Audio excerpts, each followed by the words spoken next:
आज का जो टॉपिक है वो ना तो डार्क वेब से रिलेटेड है, ना ही ये कोई हॉरर स्टोरी है, बट ये टॉपिक भी बहुत ज्यादा डिस्टर्बिंग है और बहुत ज्यादा क्रीपी है और इसको बिलीव कर पाना भी उतना ही मुश्किल है। तो ये जो टॉपिक है वो है ब्लैक मैजिक। ब्लैक मैजिक के बारे में हम सबने सुना है, ब्लैक मैजिक एक्सप्लेन करने की जरूरत नहीं है। तो ये जो कहानी है वो है रघुवीर सिंह की। रघुवीर बेंगलोर में रहता था और वो एक फ्लैट में रहता था और उसके घर में टोटल 4 लोग थे। उसका एक बड़ा भाई था और उसके मम्मी पापा थे और वो खुद था।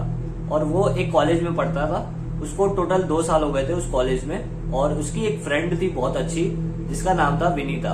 वो दोनों फ्रेंड ही थे और विनीता से वो बहुत ज्यादा क्लोज था। उसके काफी सारे फ्रेंड्स थे बट वो विनीता से बहुत ज्यादा क्लोज था। कभी वो उसकी हेल्प करती थी, कभी वो उसकी हेल्प कर देता था। और एक और उसकी फ्रेंड थी रघुवीर की जिसका नाम था निशा। निशा से वो इतना ज्यादा क्लोज नहीं था बट विनीता से वो बहुत ज्यादा क्लोज था। बट विनीता की निशा फ्रेंड नहीं थी, तो विनीता को निशा से अच्छी वाइब्स नहीं आती थी। वो आए दिन रघुवीर को मना करती थी कि मुझे उससे अच्छी वाइब्स नहीं आती है, तू उससे बात कम किया कर बट उससे बातें कम किया कर, क्योंकि मुझे उससे अच्छी वाइब्स नहीं आती। क्योंकि ये तीनों काफी बार एक साथ ही रहते थे और निशा भी उसकी अच्छी फ्रेंड थी बट वो क्लोज ज्यादा विनीता से था।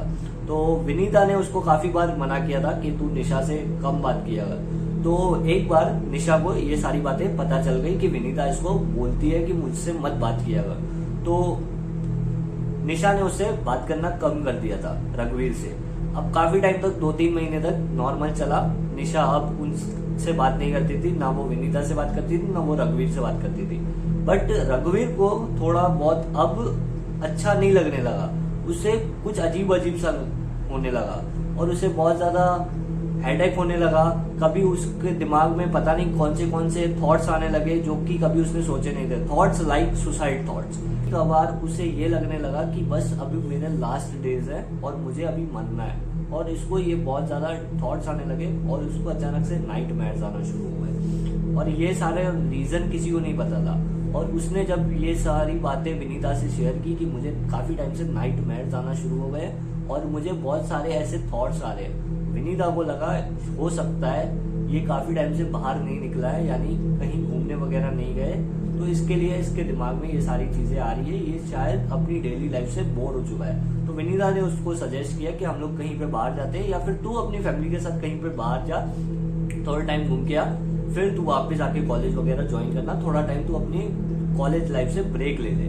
तो रघुवीर ने बोला ठीक है, हम सब साथ में फ्रेंड्स चलते हैं। तो इन सबका जो टोटल इनका ग्रुप था 5-6 लोगों का, उन सबको इसने कन्विंस किया कि हम लोग कहीं पे बाहर थोड़ा टाइम ब्रेक लेके कहीं पे घूमने चलते हैं। तो उसने निशा को भी एक नॉर्मल बोला कि तू भी हमारे साथ चल ले। निशा ने बोला मैं नहीं जा सकती, तू भी मत जा। रघुवीर ने बोला कि मुझे जाना है, हमारा पूरा प्लान बन चुका है, बस तुझसे पूछना बाकी था। तो निशा ने उसको बोला कि तू मत जा, मैं मना कर रही हूँ तो तू मत जा। बट वो फिर भी उसकी बात नहीं माना और वो चला गया। विनीता ने उसको बोला कि उसकी बात मत सुन, तू चल ले आ। और उन्होंने गोवा का प्लान बनाया था और वो गोवा 3 डेज के लिए जाने वाले थे। तो गोवा वो लोग पहुंचते हैं और गोवा से वापस आ रहे होते हैं और इसको अचानक से, जैसे ही लास्ट डे होता है इनका गोवा में, और इसको अचानक से बहुत बुरी तरीके से नाइटमेयर्स आते हैं।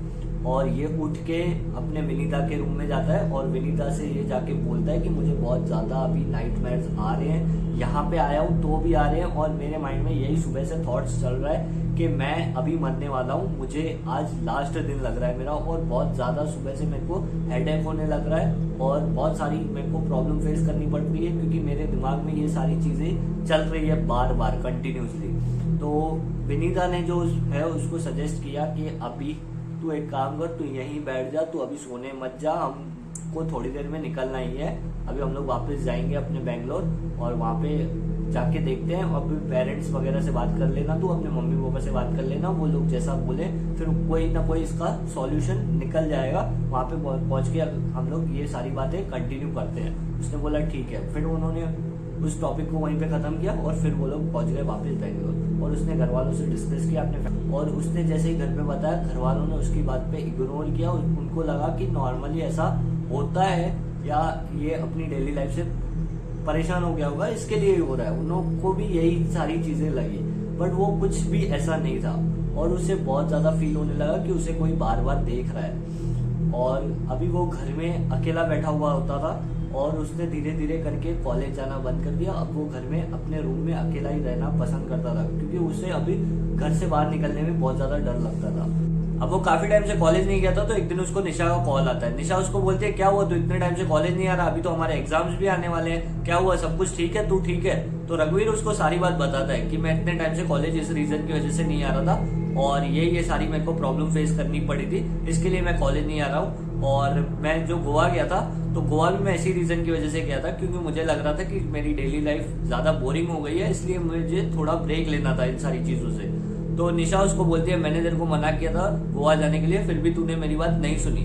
तो रघुवीर उसको बोलता है कि मैं तेरा रीजन तो समझ सकता हूँ कि तू नहीं चली, तेरा कोई पर्सनल रीजन होगा, तुझे कुछ काम वगैरह होगा, बट तू मुझे क्यों मना कर रही थी, ये मुझे रीजन उस टाइम से जानना है, बट उस टाइम पे मैं तुझसे पूछ नहीं पाया था, बट मुझे उसका रीजन तो बता।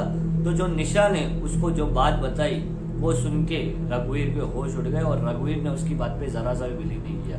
निशा ने उसको बोला कि मैंने तेरे को गोवा जाने के लिए इसलिए मना किया क्योंकि तू विनीता के साथ जा रहा था। तो उसने बोला, विनीता से जा रहा था तो क्या हो गया, विनीता तो मेरी फ्रेंड है। तो उसने बोला, मैं इसीलिए मना कर रही थी कि तू विनीता के साथ जा रहा था, और मैं यही चाहती थी कि तू विनीता से दूर रहे।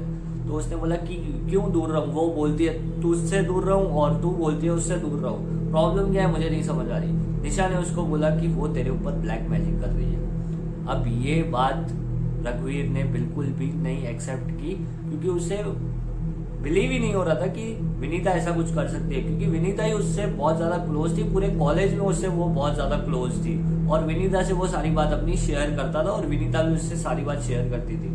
निशा ने उसको बोला कि वो तेरे ऊपर ब्लैक मैजिक कर रही है, और इवन वो मुझ पे भी कुछ कर रही थी काफी टाइम से, बट मैं उससे बाहर निकल गई क्योंकि उससे प्रॉब्लम थी मुझसे, इसीलिए मैं तेरे से दूर चली गई, इसीलिए मैंने तुझसे बात करना बंद कर दिया, और इसीलिए मैं तेरे साथ गोवा भी नहीं आई, और मैं इसलिए मना कर रही थी कि वो तुझ पे भी ब्लैक मैजिक कर रही है, और मुझे ये एकदम बिल्कुल पक्का यकीन है कि वो कर रही है।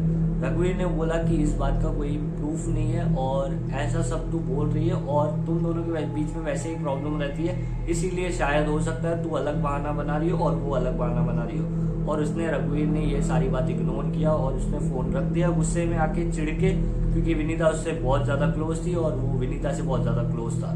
तो उसने गुस्से में आके चिढ़ के फोन काट दिया, और एग्जाम्स आने वाले थे तो वो कॉलेज पहुंचा। तो कॉलेज पहुंचते ही विनीता जो है उसे मिली, और विनीता को उसने बोला कि मेरे को निशा का कॉल आया था, और निशा मुझसे पूछ रही थी निशा कहाँ है, मुझे उससे बात करनी है।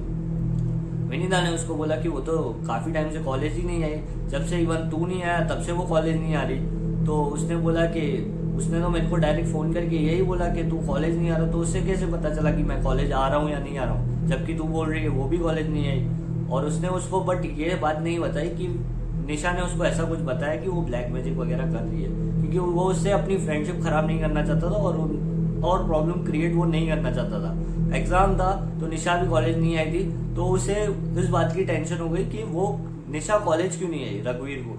तो रघुवीर जैसे ही एग्जाम खत्म होती है, और वो सोचता है कि अभी मुझे उसके घर जाके मिलना पड़ेगा, कि विनीता के बारे में अगर वो निशा कुछ ऐसा बोल रही थी तो जरूर कुछ होगा, और मुझे अभी उससे मिलना ही है। तो वो उसके घर पहुंचता है, और उसके घर जाने के बाद उसे पता चलता है कि निशा की डेथ हो चुकी है 3 महीने पहले ही, उसके आसपास वालों ने बताया, और इवन उसे घर पे भी कोई नहीं मिला, ना उसके पेरेंट्स मिले।